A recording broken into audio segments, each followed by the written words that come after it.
सभा में उपस्थित सभी महानुभावों का हार्दिक अभिनंदन स्वागत करता हूं और जय जिनेन्द्र करता हूं।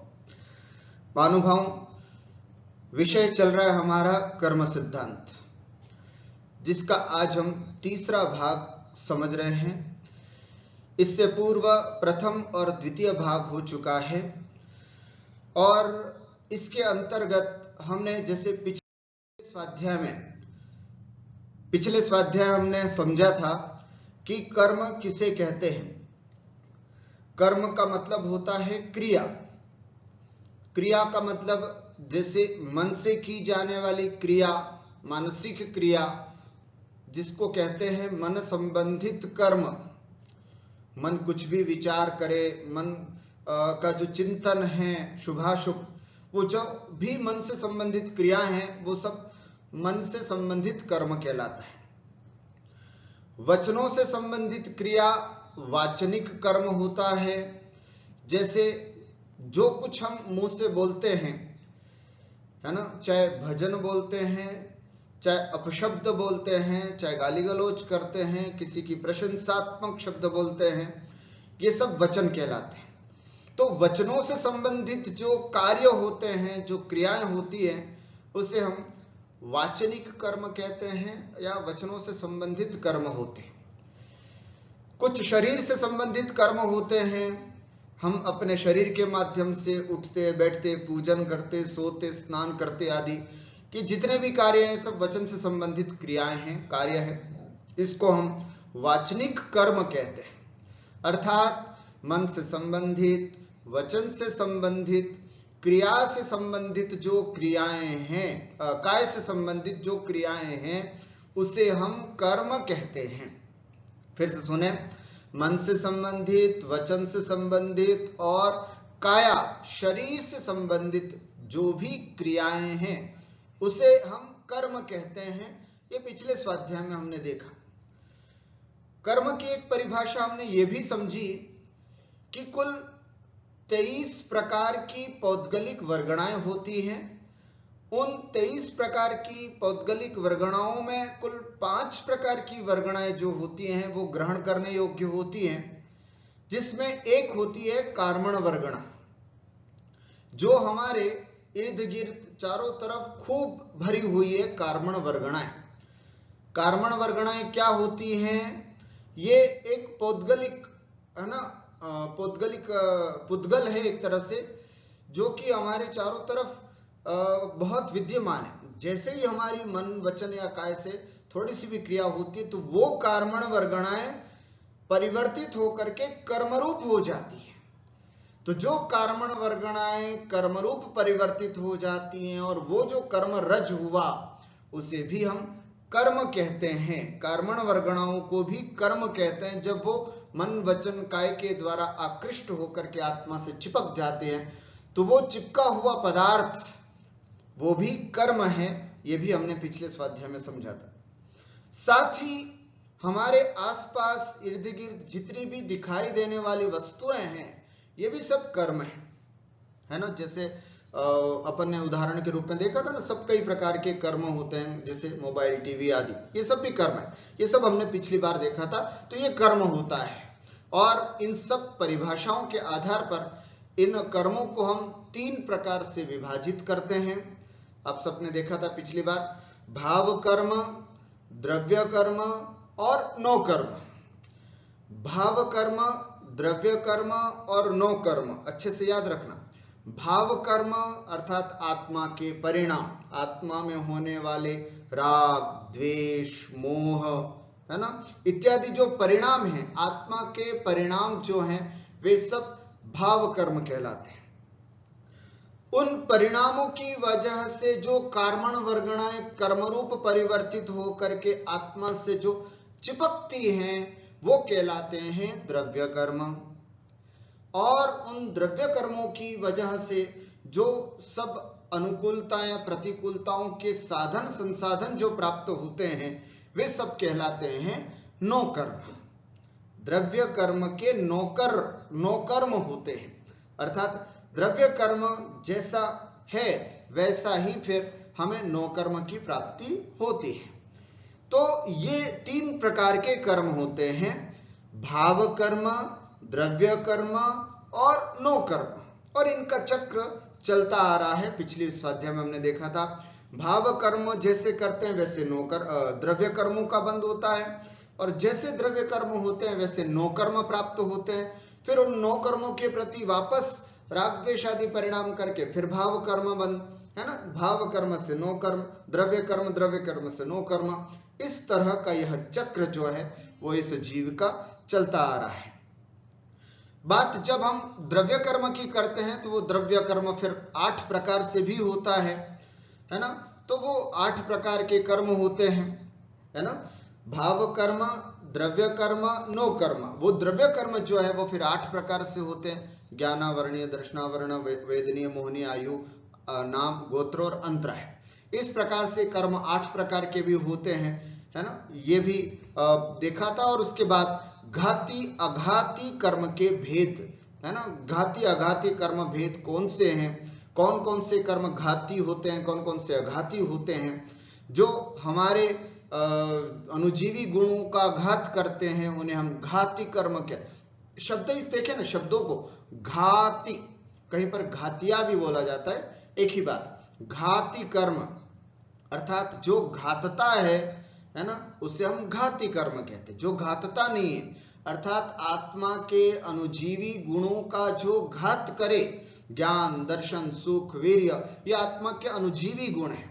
उन अनुजीवी गुणों का घात करने के कारण इनको घाती कर्म कहा जाता है, और जो इन गुणों को नहीं घातता है उसे हम अघाती कर्म कहते हैं। तो इस तरह से घाती और अघाती कर्मों का भेद भी हमने इस प्रकार पिछले स्वाध्याय में देखा। हम थोड़ा सा और, यद्यपि मैंने अभी पूरी बात बताई इसी की, मैं इस चित्र के माध्यम से आपको फिर से एक बार समझाना चाहूंगा। आप देखेंगे 3 प्रकार के कर्म, भाव कर्म, द्रव्य कर्म और नो कर्म। भाव कर्म का मतलब क्या? आत्मा के राग, द्वेष, मोह आदि रूप आत्मा के जो परिणाम हैं उसे हम भाव कर्म कहते हैं। ध्यान से जो पहली बार इस तरह की कक्षा को ज्वाइन कर रहे हैं, इस तरह के स्वाध्याय में शामिल हो रहे हैं, वे बहुत अच्छी तरह से देखें, समझें। विषय कठिन नहीं है, थोड़ा सा समझने वाली बात है। भाव कर्म का मतलब है आत्मा के परिणाम, बस इतनी सी बात समझना।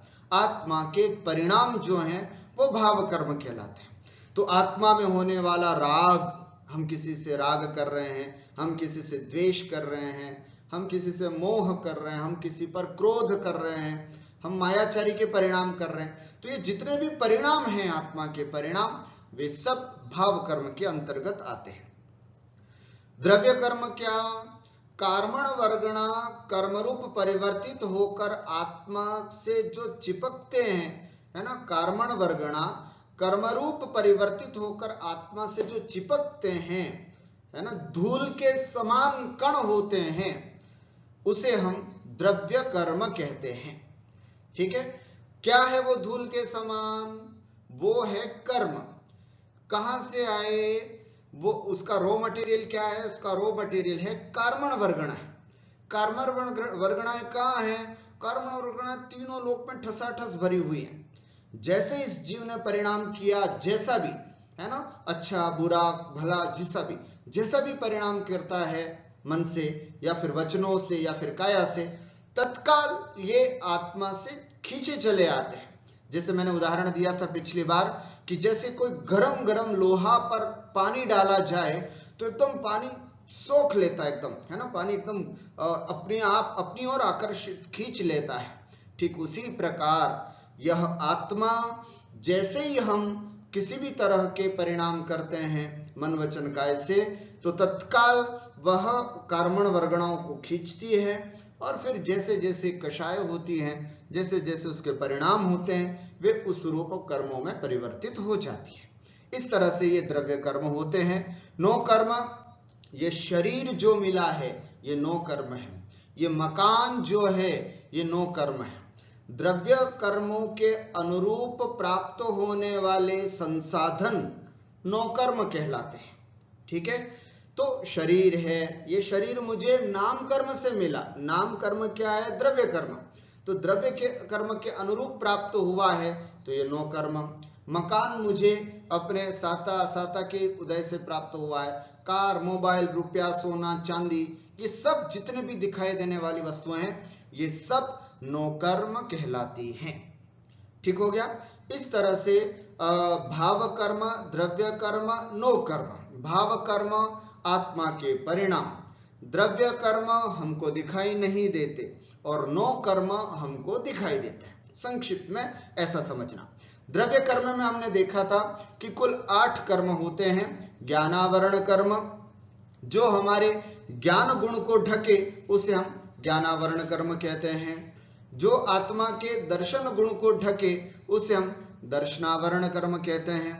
जो सुख दुख का वेदन कराए, जो कर्म सुख दुख का वेदन कराए उसे हम वेदनीय कर्म कहते हैं।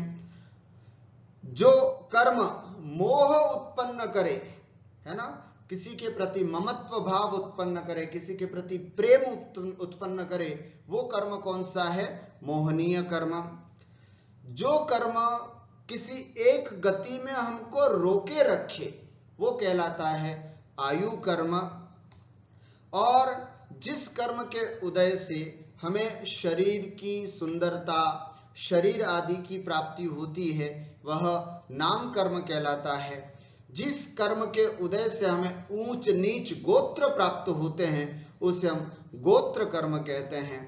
और जिस कर्म के उदय से हमें किसी भी काम में बाधा पहुंचती है, हम किसी भी काम में डिस्टरबेंस महसूस करते हैं, वह कहलाता है अंतराय कर्म। ठीक हुआ। ऐसे कुल 8 कर्म होते हैं, है ना। अब इनकी उत्तर प्रकृतियां भी हैं, है ना। इनकी उत्तर प्रकृतियां हैं, जैसे ज्ञानावरणी के 5, दर्शनावरणी के 9 इत्यादि जो हैं वो हम आगे और विशेष समझेंगे, तब देखेंगे। तो ये कुल 8 प्रकार के या 8 प्रकृतियां हो गई। जैसे मैंने आपको पिछली बार बताया था कि जब भी कोई जीव कर्मों को कर्मण वर्गण, जब कर्मरूप परिवर्तित होती हैं, कर्मरूप परिवर्तित होने के बाद फिर वे सभी कर्म इन 8 में डिवाइड हो जाते हैं, इन 8 में विभाजित हो जाते हैं, है ना। ज्ञानावरण, दर्शनावरण, वेदनीय, मोहनीय, आयु, नाम, गोत्र और अंतर। हो सकता है किसी में ज्यादा हो, किसी में बिल्कुल कम हो, थोड़ा हो, अंश रूप में हो, है ना। तो इस तरह से केवल आयु कर्म जो है उसका आश्रव हमेशा नहीं होता, बाकी 7 कर्मों का आश्रव बंध जो है वो हमेशा होता रहता है। ध्यान से सुनना। ज्ञानावरण, दर्शनावरण, वेदनीय, मोहनीय, आयु छोड़ दीजिएगा, आयु की अलग स्थिति है। आयु कर्म का बंध केवल 8 विशेष समय होते हैं, अपकर्ष काल कहते हैं, उस समय होता है, हमेशा नहीं होता। बाकी 7 कर्मों का बंध हमेशा यह जीव करता है। तो इस तरह से इन 8 कर्मों को हमने देखा था, और ये भी देखा था कि इन 8 में 4 कर्म जो हैं वो घाती कर्म हैं। ज्ञानावरण कर्म हुआ, दर्शनावरण हुआ, मोहनीय और अंतर है। ज्ञानावरण कर्म को इसलिए घाती कर्म कहा कि ये आत्मा के ज्ञान गुण को बाधित करता है, घातता है, इसलिए इसको घाती कर्म। आत्मा के दर्शन गुण को घातने के कारण दर्शनावरण। आत्मा के अनंत ज्ञानावरणीय, दर्शनावरणीय और मोहनीय कर्म आता है। मोहनीय कर्म आत्मा के अनंत सुख कर्म, है ना, अनंत सुख गुण को घातता है, इसलिए मोहनीय कर्म कहा। इसलिए मतलब आत्मा का गुण है, उस गुण को घातने के कारण इसको मोहनीय कर्म कहा है ना। और आत्मा में अनंत शक्ति है, उस अनंत शक्ति रूपी गुण को घातने के कारण इसको अंतराय कर्म, घाती कर्म के अंतर्गत गिना गया। इस तरह से 4 घाती कर्म हैं, और बाकी बचे वेदनीय, आयु, नाम और गोत्र, ये 4 कर्म जो हैं वो अघाती कर्म कहलाते हैं। ये पिछली बार यद्यपि हमने पढ़ा था, पर फिर भी इन चीजों को जितनी बार हम सुनेंगे उतना हमारा विषय अच्छा हो जाता है, इसलिए इन विषयों को फिर से मैंने आपके सामने रखा। इस बार हम क्या समझने जा रहे हैं? आज के स्वाध्याय में हम क्या विशेष देख रहे हैं, तो देखें कर्म कैसे हैं, कब से हैं और अन्य इसकी क्या विशेषताएं हैं, वो हम आज समझेंगे। कर्म सिद्धांत पढ़ने से क्या होगा, हम इन सब चीजों को पढ़ रहे हैं, इससे क्या फायदा है, इस बात को भी आज हम थोड़ा समझने का प्रयास करेंगे। उसके बाद ये जानने की कोशिश करेंगे कि आखिर हम अज्ञानी या मंदबुद्धि या हम कमजोर क्यों हैं, आखिर ऐसा क्या है जिसकी वजह से हम अज्ञानी हैं या फिर हम मंदबुद्धि हैं, हम इंटेलिजेंट नहीं हैं, हमें भेद विज्ञान प्राप्त नहीं हुआ, हमें तत्व नहीं सुहाता है, हम कमजोर हैं पढ़ाई लिखाई में, आखिर ऐसा क्यों। और चौथा, यदि हमें ज्ञानी बनना है, यदि हमें विद्वान बनना है, यदि हमें भेद विज्ञानी बनना है, यदि हमें प्रतिभाशाली बनना है, तो हम क्या करें, ऐसा क्या उपाय करें जिससे कि हम ज्ञानी बन सकें। ऐसी कुछ विशेष बातों को लेकर के आज हम इस स्वाध्याय में आपसे चर्चा करेंगे। आइए सबसे पहले चर्चा करते हैं कर्म कैसे हैं, कब से हैं और भी कुछ विशेषताएं हैं इन कर्मों की, वो कैसे हैं। सबसे पहले कर्म कैसे हैं, तो हम ये बात समझ लें अच्छे से कि कर्म जो है वो मूर्तिक है। बात समझ रहे हैं, कर्म कैसे हैं, कर्म मूर्तिक हैं और मैं अमूर्तिक हूं। बहुत ध्यान से सुनने वाली बात है, कर्म कैसा है और मैं कैसा हूं, ये विशेष अपने को समझना।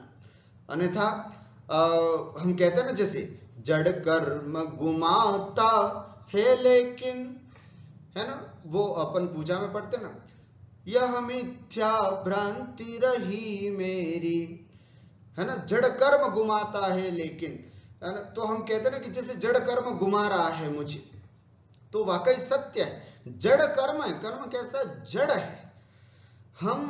मैं कैसा हूं, मैं अनंत शक्ति संपन्न ज्ञान चैतन्य स्वरूपी टंकोत्कीर्ण आत्मा हूं, मैं ऐसा हूं। और कर्म क्या है, मूर्तिक है, कर्म जड़ है। मूर्तिक समझ रहे, मूर्तिक का मतलब क्या, जिसमें स्पर्श रस गंध वर्ण पाया जाए उसे हम मूर्तिक कहते हैं। कर्म देखने योग्य होता है, कर्म को देख सकते हैं, आत्मा देखने योग्य नहीं होती है, आत्मा अमूर्तिक होती है। देखो सरल सी भाषा में अगर आपको कह दूं तो कर्म जो है वो जड़ है, कर्म को देखा जा सकता है, कर्म पुद्गल है, लेकिन आत्मा जीव है, आत्मा को देखा नहीं जा सकता और आत्मा अमूर्तिक है। ठीक हुआ। इस तरह से कर्म और आत्मा, है ना, दोनों जो हैं, जब आत्मा ने रागद्वेष परिणाम किए तो कर्म खींचे चले आए और कर्म जो है वो हमारी आत्मा के साथ बिल्कुल एक मेक हो गए। ध्यान रखना, जितने आत्मा के प्रदेश हैं, जितनी, अब थोड़ी सी कठिन हो जाएगा, जितनी बड़ी हमारी आत्मा है, कर्म आकर के जब आत्मा से चिपकता है ना, तो पूरी आत्मा में, ध्यान रखना, ऐसा नहीं कि आत्मा के इतने में तो कर्म है, इतने में कर्म नहीं है, यहां कर्म है यहां कर्म नहीं है, ऐसा नहीं, पूरे आत्मा जितनी हमारी आत्मा है उस आत्मा के परिणाम रूप ही कर्म है। ठीक हुआ। तो कर्म कैसे हैं, ये विशेषता हमको जाननी है कि मैं कैसा हूं, मेरा स्वरूप क्या है। तो मेरा स्वरूप है अनंत ज्ञान, अनंत दर्शन, अनंत सुख, अनंत वीर्य, ये मेरा स्वरूप। और कर्म कैसा है, स्पर्श रस गंध और वर्ण जिनमें पाया जाए ऐसा कर्म। इसका मतलब मैं कर्म रूप नहीं हूं, है ना, कर्म से उत्पन्न होने वाली अवस्थाओं से मैं फिर विचलित क्यों होता हूं। बात समझना, जब कर्म मेरे नहीं है तो कर्मों से उत्पन्न अवस्थाओं से मैं विचलित क्यों होता हूं। आप समझ पा रहे होंगे, कर्म मूर्तिक है। आपने मन में प्रश्न हो सकता है कि कर्म मूर्तिक है तो ये कैसे कह सकते हैं। तो ये होता है कि जैसे कभी आपने कहानी सुनी होगी, है ना, कभी अपन प्रथमानुयोग पढ़ते हैं तो उसमें कई बार ऐसा आता है कि यह श्रावक और श्राविका मुनिराज के पास पहुंचे। मुनिराज ने अपने अवधि ज्ञान से जाना कि यह पहले जन्म में ये था, अब ये हुआ, अब ये हो जाएगा। तो आपको लगता नहीं कभी कि यार ये कैसे पता कर दिया उन्होंने कि ये था और ये होगा और ये सब होगा। तो आपको ये विशेष ध्यान रखना है, इससे अपने को ये समझना है कि कर्म मूर्तिक है, कर्म रूपी है, और अवधि ज्ञान जो है वो रूपी पदार्थ को जानता है, और उस जीव के उन कर्म जो रूपी पदार्थ हैं या रूपी हैं उनको उन मुनिराजों ने अवधि ज्ञान से जान लिया कि इसके कैसे कर्मों की दशा है। जैसे डॉक्टर जो होते हैं, है ना, वो एक्सरे करके पूरे पेट की रिपोर्ट जान लेते हैं, पूरे मस्तिष्क की रिपोर्ट जान लेते हैं, और उनको पता चल जाता है कि अच्छा ये है, और फिर वो बात बोलते हैं कि तुम्हारे ये किया था, तुमने ये खाया था, तुमने ये किया था, अब तुम ये करो, तुम वो करो तो ठीक हो जाओगे। तो जिस तरह से शरीर का एक्सरे देखने के बाद डॉक्टर्स पुराना हमने क्या किया, अब हमें क्या करना है, जिससे आगे क्या होगा, जिसे बता सकते हैं, ठीक उसी प्रकार अवधि ज्ञानी, मना परिज्ञानी आदि जो मुनिराज होते हैं वे कर्मों को देख करके, क्योंकि हमारी आत्मा से चिपके हुए कर्म जो कि मूर्तिक है ना, वो अवधि ज्ञानी मुनिराजों को दिखाई देते हैं। तो वो फिर वो बता सकते हैं कि तुम्हारे आत्मा में इस तरह की स्थिति थी, अब तुम अच्छा उपाय करोगे, अच्छा पुरुषार्थ करोगे तो तुम इस तरह से कर सकते हो, सद्गति को प्राप्त कर सकते हो। तो इससे ये पता चलता है कि कर्म जो है वो मूर्तिक होते हैं, ठीक हुआ, और मैं जो हूं, मेरी आत्मा जो है वो अमूर्तिक है। लेकिन संसार में जो आत्मा है हमारी, वो मूर्तिक कर्मों के संयोग से हमारी आत्मा भी मूर्तिक हो गई, हमारी आत्मा भी कर्मों के संयोग से कर्मों जैसी हो गई, ऐसा समझ सकते हैं, है ना। तो ये एक बात हमको समझना और पुरुषार्थ करके हमको इनको हटाना है। दूसरा, जीव के साथ कर्मों का अनादि से संबंध है। कई बार प्रश्न होता है कि साहब ये कर्म लगे हैं, कब से चालू हुए कर्म। तो ये बात हमको समझनी होगी कि जीव के साथ कर्मों का जो संबंध है वो अभी अभी का नहीं है, या इस जन्म में। ऐसा नहीं कि मेरा जैसे जन्म हुआ, जन्म होने से पहले तो मेरे पास कर्म नहीं थे, जैसे जैसे मैंने कर्म किए कर्म चिपकते गए और मेरे साथ कर्म हो गए। नहीं, ऐसा नहीं, बल्कि जीव के साथ यह कर्म अनादिकाल से चले आ रहे हैं। जैसे ही मरण करके अपनी पर्याय चेंज करता है यह जीव, तो फिर वो कर्म पूरे के पूरे उसके साथ चले आते हैं। कैसे? जैसे हम सब अपने घर में रहते हैं, परिवार में रहते हैं, आप सबने देखा होगा कि आज जो हमने कपड़े पहने हैं वो कपड़े जब हमारी श्रीमती कपड़े धोती है तो क्या करती है कि हमारे कपड़ों में, पैंट में, कुर्ते में जो भी पर्स होगा, है ना, या पैसे रखे हुए होंगे, या फिर लाइट बिल हुआ, या कॉलेज का कोई बिल हुआ, या टाइम टेबल हुआ, वो सब निकाल करके रख देती है। और फिर जैसे ही हम दूसरे कपड़े पहनते तो वो सब वापस जेब में वापस आ जाते हैं। तो जिस तरह से कपड़े चेंज करने पर सामान चेंज नहीं हुआ, सामान पूरा का पूरा वापस हमारे दूसरे नए जेबों में पूरा का पूरा सामान आ जाता है, ठीक उसी तरह से हमारे शरीर को चेंज होने पर हमारे कर्म चेंज नहीं होते। ऐसा नहीं समझना कि बस ये गया तो इसके साथ कर्म भी दफन हो गए, है ना, ऐसा नहीं समझना। अरे भाई, जैसे ही हमने शरीर परिवर्तित किया तो फिर अगले शरीर के साथ फिर हमारी कार्मण शरीर, है ना, जिसको बोलते हैं कार्मण शरीर, तो वो कार्मण शरीर वापस पूरे बंच के साथ जितना भी हमारा था वो सब लेकर के फिर हमारे अगले भव के साथ वो अटैच हो जाता है। तो इस तरह से ये कर्मबंध अनादिकाल से चला आ रहा है। हाँ, एक बार यदि यह जीव यदि कर्मों से रहित हो जाता है तो फिर लौट करके वापस संसार में नहीं आता है, ये बात हमको समझना है। अर्थात आज तक यह जीव अनादिकाल से कर्मों से युक्त है, अभी तक ये कर्मों से रहित नहीं हुआ, और अगर कर्मों से रहित हो जाएगा तो फिर वापस लौट करके संसार में नहीं आता है। कर्मों से जीव का संबंध वैसा ही है जैसे दूध और पानी का। दूध और पानी कैसे हैं? बिल्कुल एक में, दूध के हर कण में पानी है या पानी के हर कण में दूध है, ऐसे ही आत्मा के प्रत्येक प्रदेश में, है ना, आत्मा के प्रत्येक प्रदेश में कर्मों के प्रदेश हैं। ऐसे दूध और पानी की तरह जीव और कर्मों का संबंध है। दूसरा, तिल और तेल, पूरे तिल में तेल है, आप देखेंगे है ना, कोई भी तिल का ऐसा स्थान नहीं है जहां पर तेल नहीं होता है। ठीक उसी तरह से आत्मा के प्रत्येक प्रदेश में आत्मा के प्रत्येक प्रदेश में कर्म होते हैं। जैसे सूर्य होता है, सूर्य के बाहर सूर्य से प्राप्त गर्मी होती है ना, तो वो गर्माहट जो है वो सूर्य के उस पूरे उष्णता जो है सूर्य में है, वैसी ही उष्णता, जैसे सूर्य में उष्णता है, ठीक वैसे के वैसे ही हमारे आत्मा में कर्म, संसारी जीवों की आत्मा में कर्म मौजूद हैं। इस तरह से हमको जानना चाहिए। फिर एक बात और कि जितना अधिक ममत्व उतना कर्म बंध अधिक, ये बहुत बड़ी बात है। बध्यते मुच्यते जीवः सममो निर्ममो क्रमात् तस्मात् सर्व प्रयत्नेन निर्ममत्वं विचिन्तयेत्। इष्टोपदेश में आचार्य पूज्यपाद स्वामी कहते हैं, क्या कहते हैं?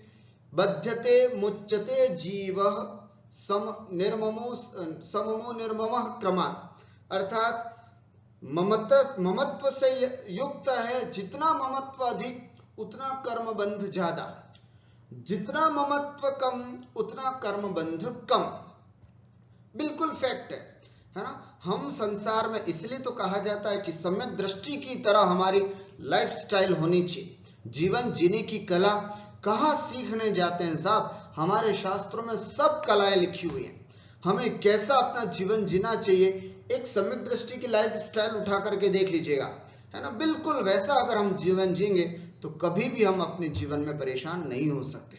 तो इसीलिए है ना, सम्यक दृष्टि कैसे जीता है? आचार्य कहते हैं जलते भिन्न कमल है की तरह एक सम्यक दृष्टि जीव जीता है। सम्यक दृष्टि कैसे जीता है? कीचड़ में पड़े हुए सोने की तरह। कीचड़ में भी पड़ा हुआ है किंतु सोना सोना ही है, उसके अंदर कीचड़ नहीं है, कीचड़ के अंदर सोना नहीं गया। ठीक उसी तरह है ना, और उसने अपना मूल्य कम नहीं किया। कीचड़ में गिरने के बावजूद भी सोने ने अपना मूल्य जो है वो कम नहीं आंका।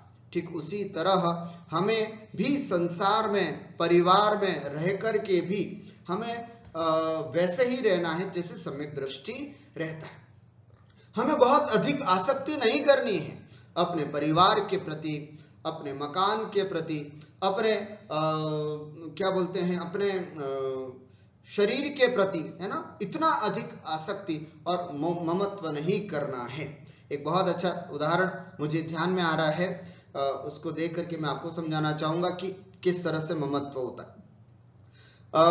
एयरपोर्ट पर कुछ लोग, है ना, गोल्ड के कुछ बिस्किट्स लेकर के उतरे, है ना।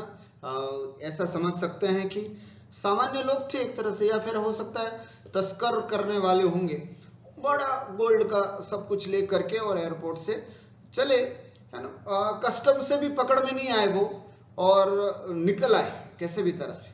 लेकिन कुछ खुफिया तंत्रों से पता चला कि साहब आज ये लोग जो हैं, कुछ लोग ऐसे निकल करके आए हैं और इनके पास बहुत सारा गोल्ड के बिस्किट हैं, है ना। तो इसलिए जैसे ही पुलिस को पता चला तो पुलिस ने आसपास घेरा बनाना चालू कर दिया, पुलिस की गाड़ियां आना चालू कर दी। तो वो लोग टैक्सी में बैठ करके, जिस गाड़ी, मतलब खुद की कोई गाड़ी थी, एक टाटा सुमो जैसी कोई गाड़ी होगी, तो टाटा सुमो वाली गाड़ी थी, और आराम से उस गाड़ी में बैठ करके सोना वोना रख करके और वो जा रहे थे। और जैसे पता चला कि नहीं, पुलिस को पता चल गया है, उनको ये भनक लगी कि पुलिस को पता चल गया और वो कहीं ना कहीं हमको दबोच लेंगे, तो वो लोग क्या करते हैं, तत्काल, अभी पुलिस आई भी नहीं थी, है ना, वो अपने गाड़ी से उतर जाते हैं। गाड़ी से उतर करके फिर वो भी आम जनता के बीच में शामिल हो जाते हैं और फिर घूमने लगते हैं। पुलिस दूर से आई और पुलिस उस एरिया में जितने भी लोग थे उन सबको एक एक को धर दबोचा और पूछताछ करने लगी। जिनकी गाड़ी थी उनसे भी पूछा कि साहब ये गाड़ी आपकी है क्या? तो उन्होंने कहा नहीं, मेरी गाड़ी नहीं है। ये सोना आपका है क्या? तो तस्कर कहते साहब नहीं, ये सोना तो हमारा भी नहीं है, ये सोना हमारा नहीं है। ये सब सामान पड़ा है वो तुम्हारा है क्या? तो उसने कहा ये हमारा नहीं है। अब मैं आपसे पूछता हूं कि अगर वो ये कहते कि नहीं साहब ये हमारा है, ये गाड़ी हमारी है, ये सोना हमारा है, तो क्या होता? तो आप सबको, हम सबको पता है कि पुलिस उनको दबोच लेती, पकड़ लेती और पकड़ करके जेल में डालती, खूब यातनाएं देती उनको, है ना, और फिर मार मार करके पूछती कहां से सोना है, वो बहुत परेशानी हो जाती, खूब परेशानी हो जाती है। ठीक उसी तरह यहां हमारी बिल्कुल वैसी ही स्थिति है। अब अगर हम ये कहें, जैसे अब हम संसार में हम भी बिल्कुल उन्हीं तस्करों की तरह हैं, हम बिल्कुल उन्हीं तस्करों की तरह हैं। आत्मा पूछती है ना हमसे वापस, हमारी आत्मा, हमारी अंतरात्मा पूछती है मकान तुम्हारा है क्या? अब ईमानदारी से जवाब देना है। यदि हमने ये कह दिया कि नहीं मेरा नहीं है, तो बिल्कुल बच जाओगे पुलिस से, नहीं तो, है ना, फिर आत्मा पूछती है कि ये शरीर तेरा है क्या? लेकिन ज्ञानी जीव कहता है कि नहीं, ये शरीर मेरा नहीं है, ये परिवार मेरा नहीं है, ये संसार मेरा नहीं है। इस तरह से उसने मना कहा तो वो बच जाता है, और अगर वो ये कहे कि साहब नहीं ये मेरा है, ये मेरा है, तो फिर कर्म तैयार है, कर्म पकड़ लेते हैं, अब तू आ, है ना, ये सब तेरा है, क्या लेके जाएगा, चल तू अब, यूं करके फिर कर्म रूपी पुलिस जो है वो फिर कई यातनाएं देती है। जितना हम अधिक रूप से कहेंगे कि ये मेरा है, ये मेरा है, ये मेरा है, उतना ही यातनाएं हमको सहन करनी पड़ती हैं। महानुभाव, जितना अधिक राग, जितना अधिक द्वेष हमारा अपना होगा, उतना ही फिर हमें इसकी यातना और इनको दुखों को सहन करना पड़ता है। इसलिए हमें अधिक से अधिक निर्ममत्व होकर के व्यवहार करना चाहिए। और जैसा कि अभी आपको बताया था, कर्मबंध की प्रक्रिया 24 घंटे चलती रहती है। ध्यान से सुनना, 24 घंटे। जैसे मान लीजिए मैं सोया हूं तो भी कर्मों का बंध हो रहा है, मैं जगा हूं तो भी कर्म का बंध हो रहा है, मैं कॉलेज जा रहा हूं, मैं पढ़ रहा हूं, मैं स्वाध्याय कर रहा हूं, तब 24 घंटे कर्मों की प्रक्रिया चल रही है। शास्त्रों में समझाया है कि जैसे किसी साहूकार से हम ऋण लेकर के आते हैं, या फिर मान लीजिए हम कोई भी लोन लेते हैं, तो वो लोन लेने के बाद उसका इंटरेस्ट जो है वो 24 घंटे लगता ही रहता है। ऐसा नहीं कि साहब एक दिन लगा एक दिन नहीं लगा, ऐसा कुछ नहीं, जब से लिया तब से उसका इंटरेस्ट चालू हो जाता है। ठीक उसी प्रकार कर्म बंधु की प्रक्रिया है कि 24 घंटे सातों कर्मों का बंध, आश्रव बंध चलता रहता है। अब यहाँ पर एक ज्ञानी का विवेक होता है कि वो किस तरह की क्वालिटी को चूज करे, किस तरह की क्वालिटी को अपनाए। जिस तरह से एक हीरे की खदान पर पिता अपने दोनों बेटों को भेजता है, जाओ और हीरा लेकर के आओ, तो दोनों बेटे जाते हैं। एक बेटा जाता है तो कांच ही कांच उठा करके ले आता है, और एक बेटा जो होता है वो हीरे चुन करके लेकर के आता है। पिता जो कांच के टुकड़े लेकर के आता है उसको तो कहता है कि अज्ञानी हो बेटा, है ना, तुम्हें हीरे की खदान में भेजा था तो तुम कोयला लेकर के आए, मिट्टी लेकर के आए, कांच के टुकड़े लेकर के आए, और देखो ये बच्चा वहां जाने पर हीरा लेकर के आए। ठीक उसी प्रकार अब 24 घंटे हमारे पास है। अब हमें ये सोचना है कि हमें हीरे चुनने हैं या कोयला, हीरे चुनने हैं या मिट्टी, हीरे चुनना या पत्थर, ये हम पर डिपेंड करता है। तो 24 घंटे आश्रव बंध चल रहा है। अब हमें सजग रहना है कि कैसे शुभ कर्म करें, कैसा शुभ विचार करें, कैसा शुभ वचन बोले, जिससे बिगड़ने नहीं देना है, हमें अपने आत्मा परिणामों को बिगड़ने नहीं देना है। ये विशेष बात हमको ध्यान में रखनी। कोशिश करें कि 24 घंटे के बाद जब हम हिसाब किताब लगाएं तो हम ये रिजल्ट में रहे कि साहब आज शुभ काम ज्यादा हुआ, अशुभ काम कम हुआ। और जिस दिन लगे कि नहीं साहब आज अशुभ काम ज्यादा हुआ, तो ध्यान रखना बिस्तर पर सोने से पहले एक माला ज्यादा गिनना कि साहब आज हमारा अशुभ का आंकड़ा ज्यादा हो गया, शुभ का कम था, इसलिए एक माला और जपते हैं जिससे कि बराबर हो जाए। तो इसलिए कर्म बंध की प्रक्रिया 24 घंटे चलती है। ये बात हमको समझनी थी। कर्म बांधते समय नहीं, भोगते समय पता चलता है। जब व्यक्ति बांधता है ना तो हंसते हंसते बांधता है, उसको पता नहीं चलता है कि मैं किस तरह के कर्म बांधता हूं। जब हंसी मजाक में वह कर्म बंद कर लेता तो उसको यह भी नहीं पता चलता कि मैं कितने भयंकर कर्मों को बांधता हूं। हंसी हंसी में हम झूठ बोल देते हैं, हंसी हंसी में हम किसी के साथ मजाक कर लेते हैं, हंसी हंसी में खेल खेल में हम हिंसा कर लेते हैं, है ना, हंसी हंसी में किसी को मार देते हैं। तो जब बांधता है कर्म जीव तब उसको पता नहीं चलता है, लेकिन जब उनको भोगने का अवसर आता है तब उसको पता चलता है कि ओहो ये कैसे हमने कर्म बांधे। आलोचना पाठ में हम पढ़ते ना, फल भुंजत जिय दुख पावे, वचते कैसे करी गावे। अर्थात फल भुंजत जिय दुख पावे, फल को भोगते हुए ये जब जीव दुख पाता है, ओहो ऐसा दुख पाता है कि वचते कैसे करी गावे, हम वचनों से कैसे गा करके हम बताएं, हम बताने में असमर्थ हैं। इस तरह से हम जो है वो कर्म बांधते समय पता नहीं चलता है। वर्तमान में भी यह स्थिति है कि व्यक्ति अपने 24 घंटे के कार्यों में इतना व्यस्त होता है कि कर्म बांधता है और उसको पता नहीं चलता है। जब उन कर्मों का उदय होता है तब पता चलता है कि ओहो मैंने ऐसे ऐसे कौन से कर्म बांधे हैं। तो महानुभाव ठीक उसी तरह से जैसे हम कहीं से लोन लेते हैं तो लोन लेते समय तो व्यक्ति बड़ी खुशी से ले लेता है, या फिर किसी से कर्ज लेना होता है तो बड़ी खुशी से ले लेता है और पैसों का अरेंजमेंट हो गया और खुश हो जाता है, बड़ा आनंदित हो जाता है कि साहब पैसे आ गए, वो हो गया। लेकिन जब वापस चुकाने पड़ते हैं, है ना, जब वापस उसकी इंस्टॉलमेंट बनती है, हर महीने उसकी इंस्टॉलमेंट जाती है, तब पता चलता है वो कैसे पैसे चुकाए जाते हैं। ठीक उसी प्रकार कर्म बांधते समय तो बड़ी आसानी से बंध जाते हैं, लेकिन जब भोगने का अवसर आता है तो यह जीव बहुत आकुल व्याकुल होता है, लेकिन ऐसा हमको नहीं करना है। कर्म सिद्धांत हम क्यों पढ़ रहे हैं, इसके पीछे कारण है। इसलिए पढ़ रहे हैं क्योंकि प्रतिकूलता में समता भाव आता है। हम ये बहुत बड़ा महत्वपूर्ण विषय पढ़ रहे हैं। मैंने अपने जीवन में भी थोड़ा बहुत जो परिवर्तन आया है मेरे अपने जीवन में भी, तो वो इसी कर्म सिद्धांत को पढ़ने से आया है। और निश्चित रूप से आज आप सब लोग देख रहे हैं, आप लोग सब समझदार हैं, हम इन सब चीजों को पढ़ रहे हैं जिससे कि हमें प्रतिकूलता में भी समता भाव आए।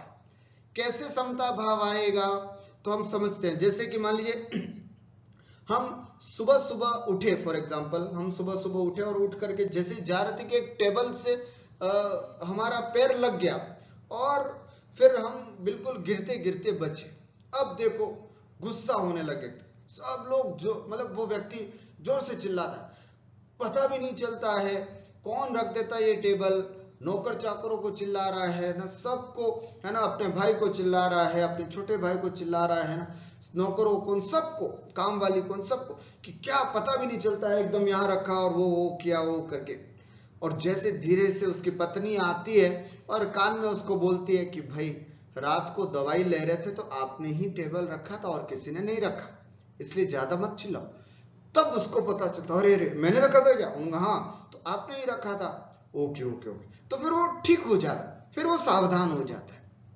ठीक उसी प्रकार जब हम प्रतिकूलताओं में, जब हमारे सामने बहुत प्रतिकूलताएं आती हैं तो हम बड़े व्याकुल हो जाते हैं, हम रोने धोने लग जाते हैं, हम परेशान होने लग जाते हैं कि अरे भगवान ये क्या हो गया, तू इतना निर्दयी कब से हो गया है भगवान, मेरे को आज तक विवाह क्यों नहीं कराया, मेरा आज तक मेरा घर क्यों नहीं बनाया, मेरा दुकान क्यों नहीं चल रहा है। इस तरह से हम भगवान के सामने खूब चिल्ला चिल्ला करके, है ना, अपना रोना रोते हैं। फिर जिनवाणी माँ आकर के धीरे से कान में कहती है कि भाई जैसे तुमने किया था रात को वैसे तुमको ये सुबह भोगना पड़ रहा है, अर्थात पिछले जन्म में तुमने जो किया था ना उसी के अकॉर्डिंग तुमको फल की प्राप्ति हो रही है। तो जैसे जिनवाणी ने समझा दिया हम सावधान हो गए, अच्छा मैंने ही किया था क्या? हाँ मैंने ही किया था।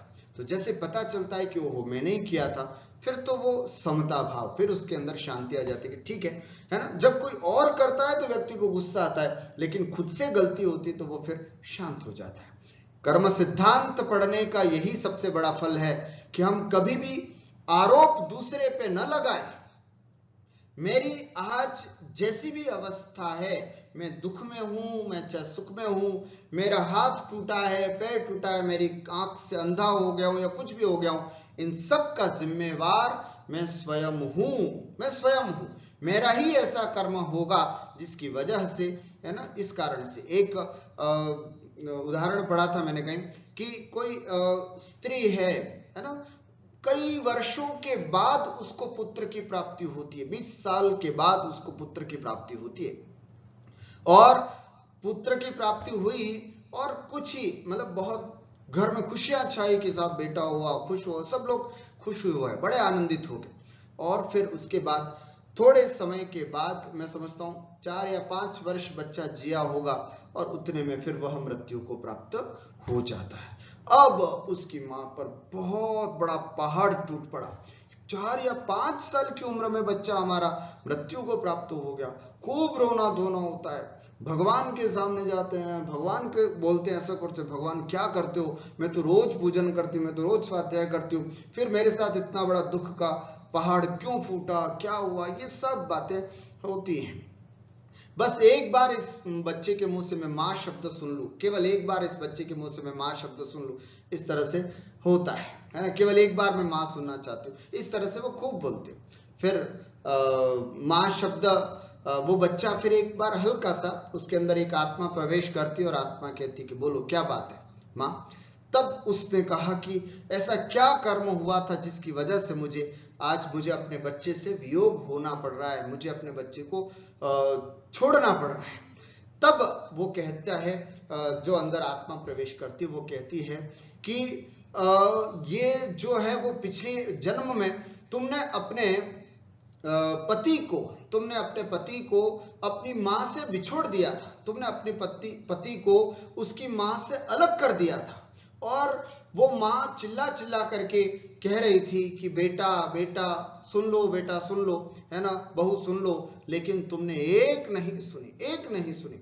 उसका परिणाम था कि तुम्हारा बच्चा एक तो बहुत लेट प्राप्त हुआ और उसको प्राप्त होने के बावजूद भी चला गया।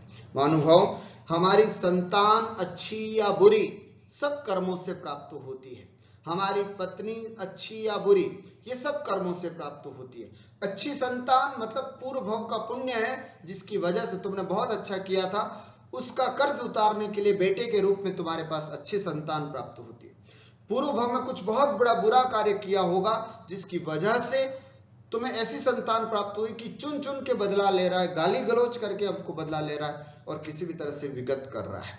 तो महानुभाव, ये सब जितनी भी प्रतिकूलताएं हमारे जीवन में होती हैं, उसका कर्ता धर्ता कोई और नहीं, मैं स्वयं हूं।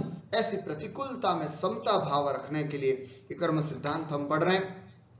अब हमें नए कर्मों को सोच समझ करके करना है, इसलिए हमें कर्म सिद्धांत कि अब मैं ऐसा कोई कार्य नहीं करूंगा, अब मैं सावधान हो जाऊं, मैं अपने परिणामों को इस तरह से बनाऊं जिससे कि मैं आगे से ऐसी गलती ना करूं। पिछली गलती का फल जो है वो मुझे अभी भोगना पड़ रहा है, अब मैं ऐसी गलती ना करूं जिससे कि मुझे अगले भव में इस तरह से भोगना पड़े। मानुभाव, ये दुनिया है ना, वो इस तरह की सीख देती है कि भाई सहन मत करना, ईंट का जवाब पत्थर से देना है, अपने को ईंट का जवाब पत्थर से देना। लेकिन कर्म सिद्धांत कहता है कि भाई तुमने पिछले जन्म में कुछ कंकड़ मारा था या कुछ और किया था, उसके जवाब में तो तुमको ईंट मिली, और अब इस बार तुम ईंट का जवाब और पत्थर से दोगे तो सोच लो तुम्हें क्या अगले भव में प्राप्त होगा। विचार करना है ना। लोक क्या कहता है कि ईंट का अपने को सहन नहीं करना, जब भी कोई कुछ कहे ना तो बिल्कुल जवाब सामने होना चाहिए, और फिर उसको ऐसा जवाब दो कि वो पता चल जाए उसको कि क्या हम हैं, और हमारी इस तरह से अहंकार में आकर के हम उसको बहुत बड़ा सब कुछ कहते हैं। लेकिन हमारे आचार्य कहते हैं कि नहीं, समता परिणाम, नए कर्म नहीं बंधने हैं अपने को, उन कर्म जो बांधे हैं उनको निर्जरित करना है, नए कर्मों को नहीं बांधना है। तो ऐसा नए कर्मों को बांधने से पहले हम सोच समझ करके विचार करते हैं कि नहीं साहब, हमको ऐसा नहीं करना है। कर्म से कर्म बंधे, कर्म से कर्म कटे। अर्थात कर्म से कर्म बंधे का मतलब क्या, मेरे अपने शुभाशुभ कार्यों से कर्म बनते हैं और मेरे शुभाशुभ कार्यों से ही कर्म कटते हैं। अर्थात मैं यदि जप तप ध्यान आदि करता हूं तो मेरे कर्म कटते भी हैं, मतलब मेरी अपनी क्रियाओं से ही कर्म बनते हैं और मेरी अच्छी क्रियाओं से ही कर्म नष्ट भी होते हैं। तो मैं ऐसी कुछ क्रियाएं करूं जिससे कि मैं अपने कर्मों को नष्ट कर सकूं, इसलिए मैं ऐसे क्या काम करूं, फिर ऐसे क्या काम करूं जिससे कि मैं अपने कर्मों को काट सकूं। इस बात को पढ़ने के लिए हम सब यहाँ पर उपस्थित हैं। आइए आज चर्चा करते हैं, 10-15 मिनट हमारे पास है। हम अज्ञानी क्यों हैं, हम मंदबुद्धि क्यों हैं, हम कमजोर क्यों हैं, है ना। तो जब हम किसी भी एक सामान्य व्यक्ति से पूछते हैं कि भाई तुम आज एक बड़ी जॉब पर क्यों नहीं हो, आज तुम्हारे साथ देखो कई लोग ऐसे जो बहुत बड़े बड़ी पोस्ट पर जा चुके हैं, डॉक्टर बने, कोई इंजीनियर बने, कोई प्रोफेसर बने कॉलेज में, है ना, आज तुम इतनी छोटी मतलब इतनी वो क्यों हो।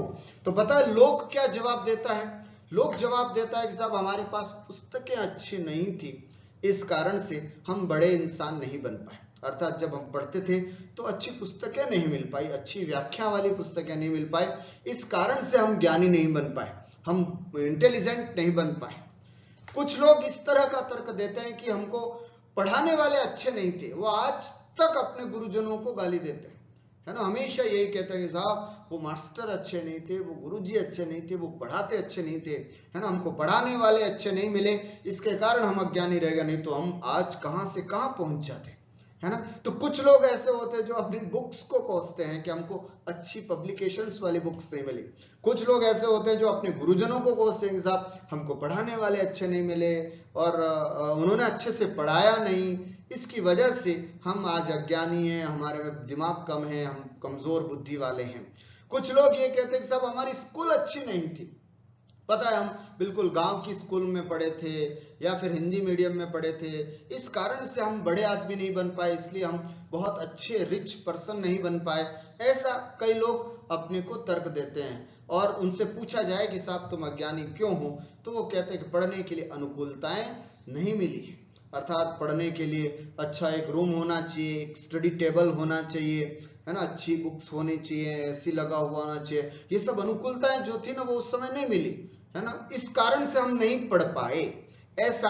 और नहीं पढ़ने के कारण हम अज्ञानी रहे, हम मंद बुद्धि रहे, हम कमजोर रहे, ये सब कारण हम देते हैं। लेकिन ध्यान रखना हमारे ज्ञान को कम ज्यादा करने में ये सब मानक जो हैं वो सही नहीं है। मानता हूं किसी हद तक कुछ परसेंटेज इनका हो सकता है, लेकिन पूरा का पूरा हम इन पर आक्षेप नहीं कर सकते कि साहब ये नहीं था इसलिए हम ज्ञानी नहीं बन पाए, ये सब नहीं था इसके कारण से हम अपने जीवन में अच्छे विद्वान इंटेलिजेंट नहीं बन पाए। ध्यान रखें हम अज्ञानी और मंद बुद्धि और कमजोर क्यों हैं, इसके पीछे सबसे बड़ा कारण है हमारा ज्ञानावरण कर्म। ज्ञानावरण कर्म कहता है कि ज्ञान पर आवरण अगर है तो वो कर्मों की वजह से है, न कि पुस्तकों की वजह से, न कि अध्यापक की वजह से, न कि किसी स्कूल की वजह से, बल्कि यदि हम नहीं, हमारे ज्ञान में कुछ कमी है तो उसके पीछे कारण है ज्ञानावरण कर्म।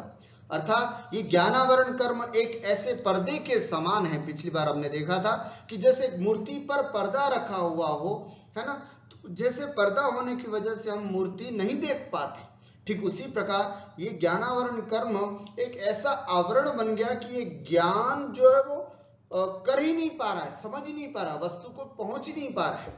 तो मूर्ति पर रखे पर्दे की तरह ये ज्ञानावरण कर्म हो, जो कि हमारे साथ आवरण डालने के कारण हम पदार्थों को नहीं जान पा रहे हैं। ये ज्ञानावरण कर्म सूर्य के आगे जब बादल मंडराते हैं ना, उन बादलों की तरह है। जैसे सूर्य की प्रकाश है, सनलाइट है, लेकिन उसके आगे जब बादल आ जाते हैं तो बादलों की वजह से हम कभी भी सूर्य को देख नहीं पाते, लेकिन सूर्य फिर भी अपना थोड़ा बहुत प्रकाश चारों तरफ फैलाता है। ठीक उसी प्रकार ज्ञानावरण कर्म जो है वो उन कर्म जो है वो बादलों की तरह है, और जैसे फिर भी थोड़ा बहुत जैसे सूर्य प्रकाश फैलाता है उसी तरह से ये ज्ञानावरण कर्म भी थोड़ा बहुत अपना ज्ञान प्रस्तुत करता है। इसलिए थोड़ा बहुत तो हमको ज्ञान है, लेकिन पूरा ज्ञान नहीं है, पर्दा है, बादल है, इसकी वजह से। न कि हमने जो आपको बताया ये सब मानक नहीं है हमारे अज्ञानता में, हमारी मंद बुद्धि में, हमारी कमजोरी में, बल्कि हमारी कमजोरी, मंद बुद्धिता और अज्ञानता में अगर सबसे बड़ा कारण है ना, तो वो है हमारा ज्ञानावरण कर्म। दो शब्द आपको सुनने में आएंगे, ज्ञानावरण कर्म का उदय, ज्ञानावरण कर्म का उदय और ज्ञानावरण कर्म का क्षयोपशम। दो शब्दावली में आपको समझाने की कोशिश करूंगा कि ज्ञानावरण कर्म का जब उदय होता है तो क्या होता है। तो ज्ञानावरण कर्म का उदय होता है तो याद नहीं होता, सबसे पहली बात। हम कितने भी कोशिश करें ज्ञानावरण कर्म का उदय होगा तो याद ही नहीं होगा। कई बच्चों को देखा होगा आपने, खूब याद करते हैं, खूब याद करते हैं, फिर हम डांटते हैं बच्चों को, हम मारते हैं बच्चों को, याद नहीं करता तो वो नहीं करता, इस तरह से और बल्कि याद नहीं होने के पीछे कारण क्या है? ज्ञानावरण कर्म उसका उदय है जिसकी वजह से याद नहीं होता है।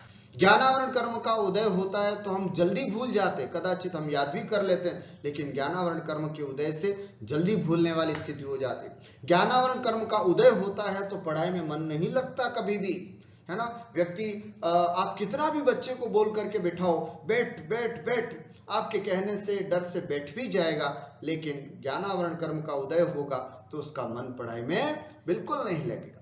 वो हल्की सी आवाज सुन करके उसकी तरफ भागेगा, है ना। हम खुद अपने पर ले लेते हैं कि अगर ज्ञानावरण कर्म का उदय हो तो हम पढ़ाई में मन नहीं लग सकता। जिनवाणी नहीं सुहाए ज्ञानावरण कर्म का उदय होता है तो, है ना। जिनवाणी न सुनना है, कहते हैं ना, मिथ्या दृष्टि जीव को जिनवाणी न सुहाए, के ऊंगे के लड़ पड़े के उठ घर को जाए, है ना। मिथ्या दृष्टि जीव या फिर जो ज्ञानावरण कर्म का जिसका उदय चल रहा है उस जीव को जिनवाणी न सुहाए, है ना। क्यों? यदि अगर उसको जिनवाणी सुनने के लिए बिठा दिया के ऊंघे, या तो वो ऊँघने लग जाएगा, बैठ करके थूकने लग जाएगा, जिनवाणी की चर्चा चल रही है तो उसको अच्छी नहीं लगेगी। के ऊँघे के लड़ पड़े, या तो फिर उसमें से कुछ ऐसी बात निकालेगा जिससे कि विद्वान से, ज्ञानी से लड़ पड़ेगा, और उसमें से बस एक पॉइंट निकाल दिया कि बस ये कैसे है, ये कैसे है, 20 पंथ कैसा है, 13 पंथ कैसा है, ऐसा कुछ भी एक टॉपिक निकाल करके फिर उसमें लड़ पड़े। के ऊँघे के लड़ पड़े के उठ घर को जाए, या फिर उठ करके अपने घर चला जाता है। तो जिनवाणी ना सुना है, अर्थात ज्ञानावरण कर्म का जब उदय होता है तो जीव को कभी भी जिनवाणी नहीं सुनाई देती। उसके उल्टा देखिएगा, ज्ञानावरण कर्म का क्षयोपशम, शब्द को ध्यान से सुनना। ज्ञानावरण कर्म का उदय होगा तो ये सब होगा, याद नहीं होगा, भूल जाएंगे, पढ़ाई में मन नहीं लगेगा, जिनवाणी नहीं सुहाएगी। और इसके विपरीत ज्ञानावरण कर्म का क्षयोपशम होगा तो क्या होगा? अच्छे से याद होता है, फिर, है ना, हमें याद भी हो जाता है, बहुत समय तक याद भी रहता है। यार इस बच्चे का क्षयोपशम अच्छा है, अपन बोलते हैं ना, इस बच्चे का क्षयोपशम अच्छा है। शब्द याद रखना, अपना टेक्निकल शब्द है ये, अपने जैन शास्त्रों का क्षयोपशम। इस बच्चे का क्षयोपशम बहुत अच्छा है, इसको कितनी सारी बातें याद हो गई।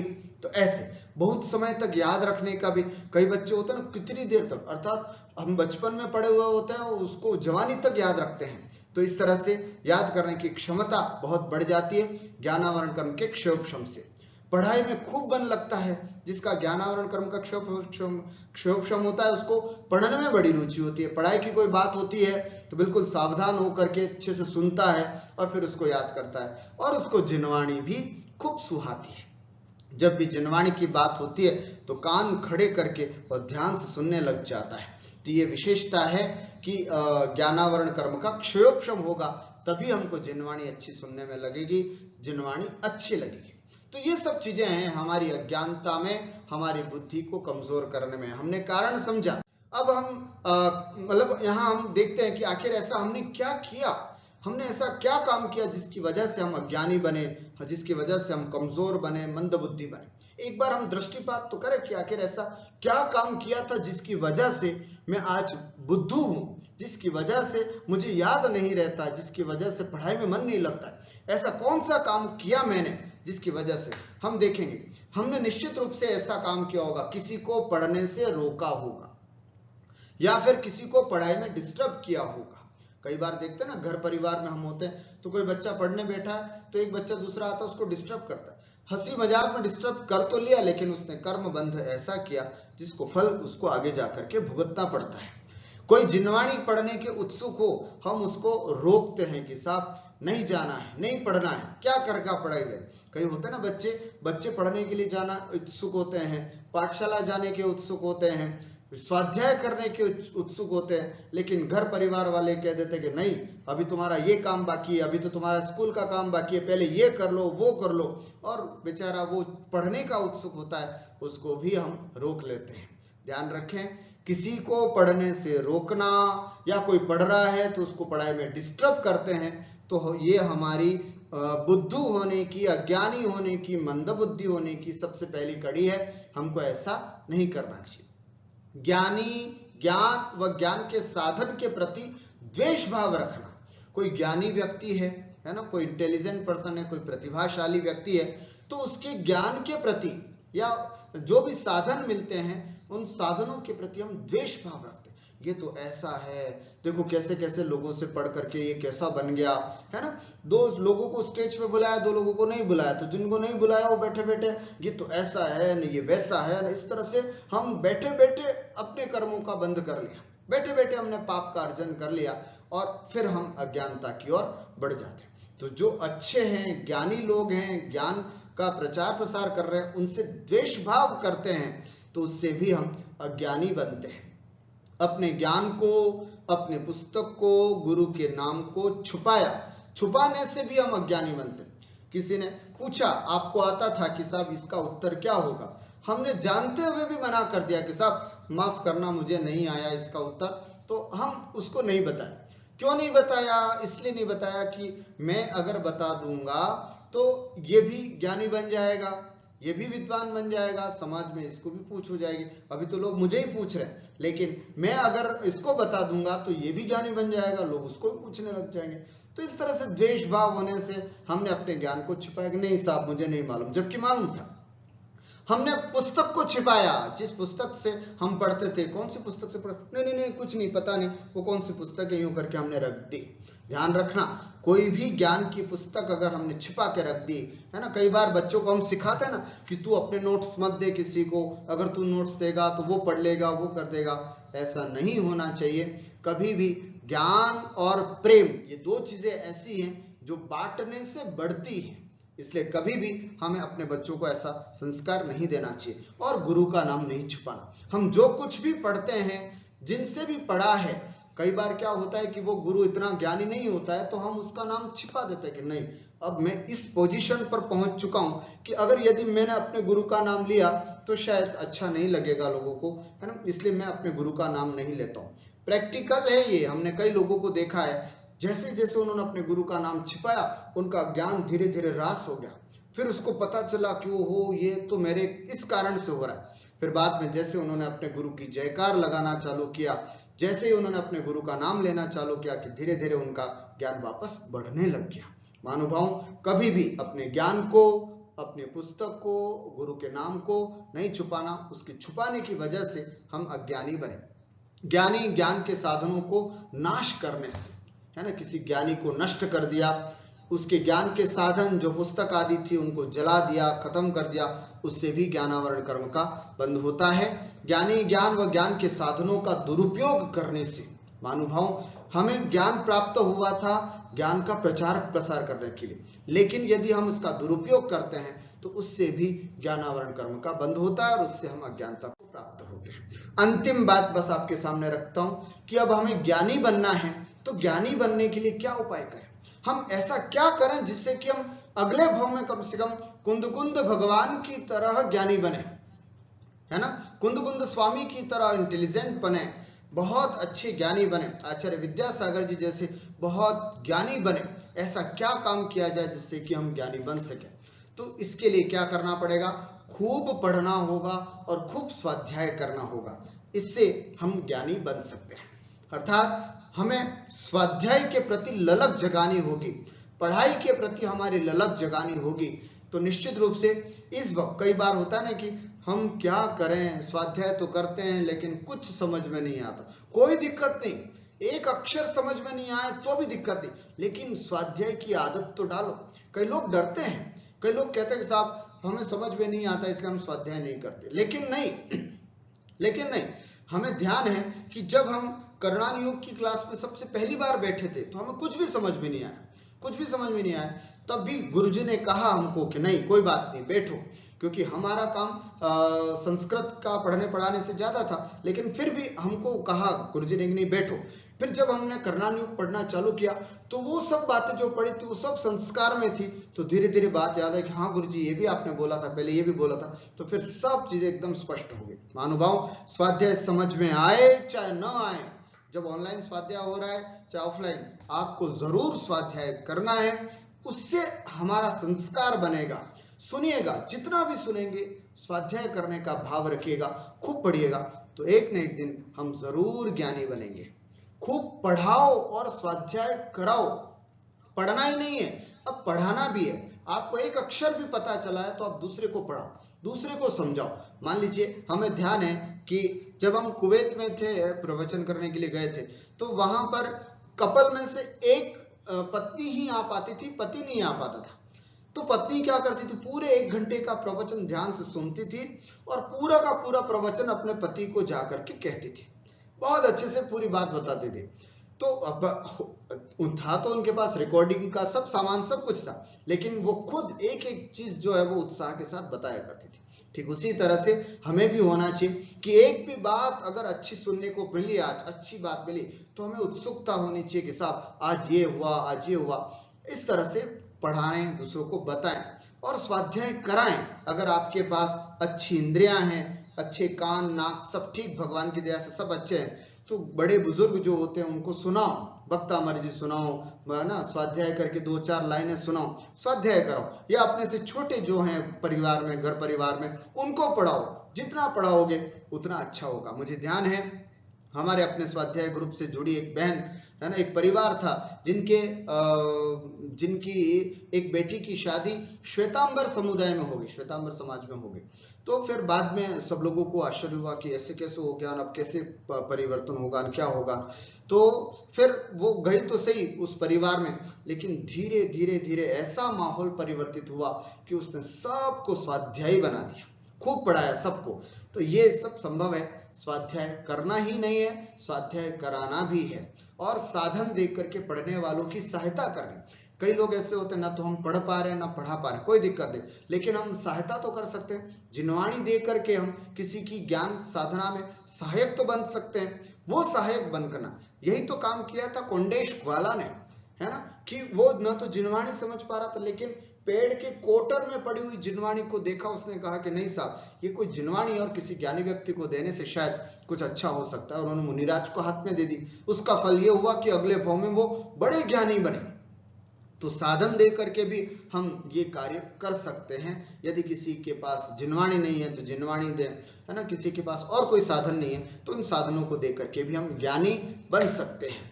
ज्ञानी, ज्ञान व ज्ञान के साधन बनाना, है ना, ज्ञानी बनाओ, खुद नहीं हो तो ज्ञानी बनाने की तैयारी करो, खुद ज्ञान के साधन तैयार करो।